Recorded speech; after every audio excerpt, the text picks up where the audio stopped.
Onivia, League of Legends highlights, powered by Strafe Esports app. Everything esports. Spicy, but that range advantage is certainly going to be there for BRTT. And it could also mean that Beryl doesn't have to sit in that lane phase. You know, if things start going sideways in that 2v2 bot side of the map, you can see he's playing with the Scuttle Crab right now. He does have access to his Krugs. But otherwise, his camps were all down. He was going to be spending time towards bot lane, which means that Showmaker can continue to play aggressive. That's the flash in. Halo Blades needs to be respected, but the seismic shove is going to land. Robo is going to come down and does get there first, but still, Canyon trying to juke around. Goku gets on in there, and Showmaker, so much damage. The first kill does go over to Flamengo, but Robo is looking for another one. Noguri completely out of mana. What was he doing there? A double kill to Flamengo. Shrimps on the board. Not having a great time.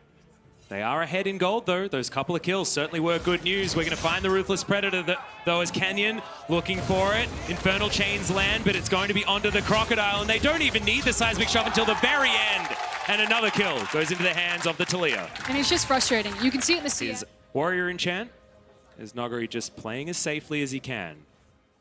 As Shrimp and Goku, this is frightening. We are going to get the flash forward. That's the Pop Blossom, and pop goes the Rise. All too easy for Flamengo as Showmaker, he wants it. It's a big cull to me because now he's focusing on the Rek'Sai. He'll get that kill, and now Goku has to run away. A 1-for-1 after the teleport. Still 1-for-1 in the TP, but Robo's finally getting access to a CS wave.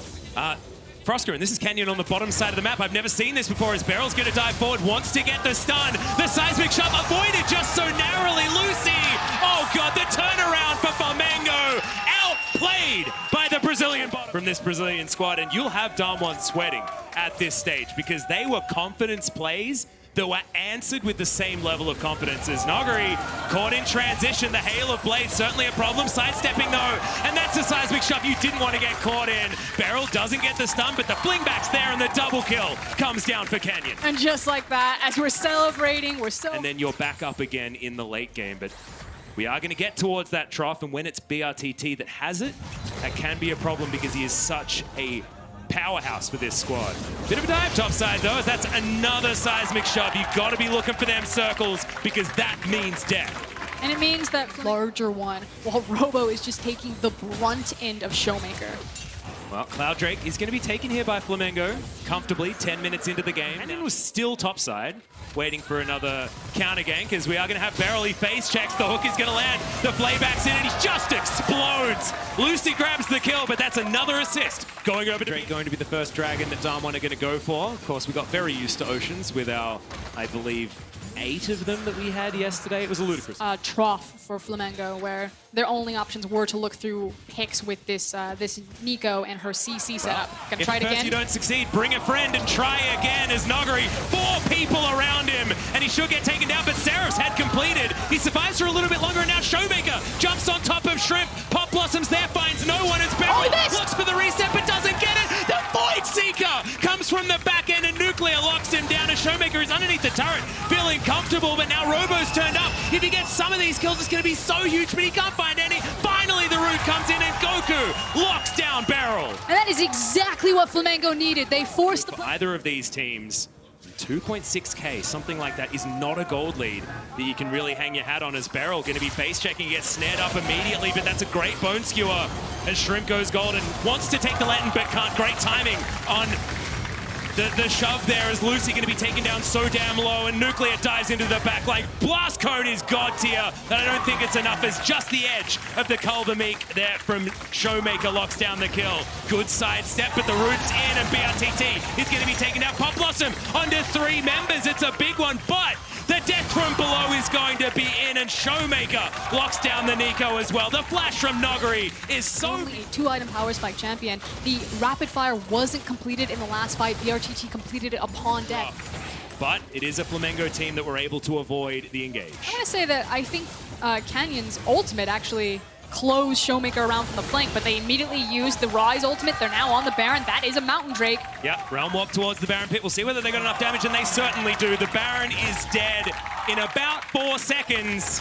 And Lucy now flashing to try and get a play, but misses the hook. It's a fight on a couple of fronts as Noguri's trying to get out of the way as the Seraph shield is gigantic. The rest of the fight is going well though, as the Rek'Sai does eventually take down the Rise, but now the resets. The Pop Blossom comes forward, but it's under a Golden Canyon as Robo's down. down to about half. Shrimp is out of this fight, but Goku's landing the snares. Can he get it again? No, he can't. He's diced up by the Crocodile as Canyon out of mana, just driving by Nuclear.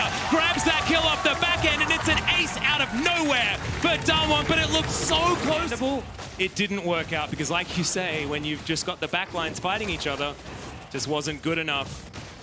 Speaking of not good enough, this is what happened. Poke from this particular Kai'Sa. As they've split the map, you've got a Crocodile top lane, you've got a Kai'Sa mid lane, and the rest of them are hanging around the bottom side. Robo caught behind the wall, wants to Umbral dash in, but not going to be able to. Has to take a lantern in order to get out Showmaker. In the meantime, 1v1 against Goku, but is he going to be able to get held down? That's what this comp could theoretically do. The Color Meek is gigantic. The rest of the team coming on over. It's a 1-for-1 so far, as the death from below did register lots of money as Noguri picks up yet another kill. But the towers are crumbling, and it's too little too late from Flamengo. There's one inhib, looks to be followed by two more. Damwon could look for the end here. Yeah, Lucy just dies as an afterthought.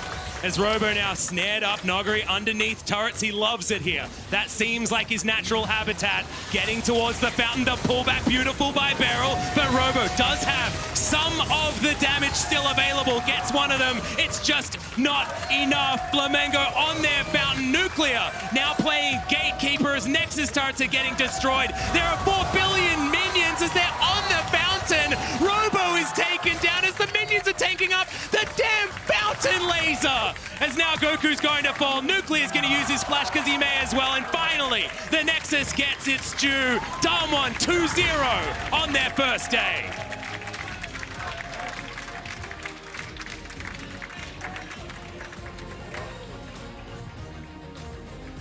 And with a fountain play like that, you can tell that Damwon are really feeling themselves right now. I feel like it's still the European holiday for Oscar, and sort of what we coined it in their first day out. This is a Damwon having fun, but Nuclear will be having way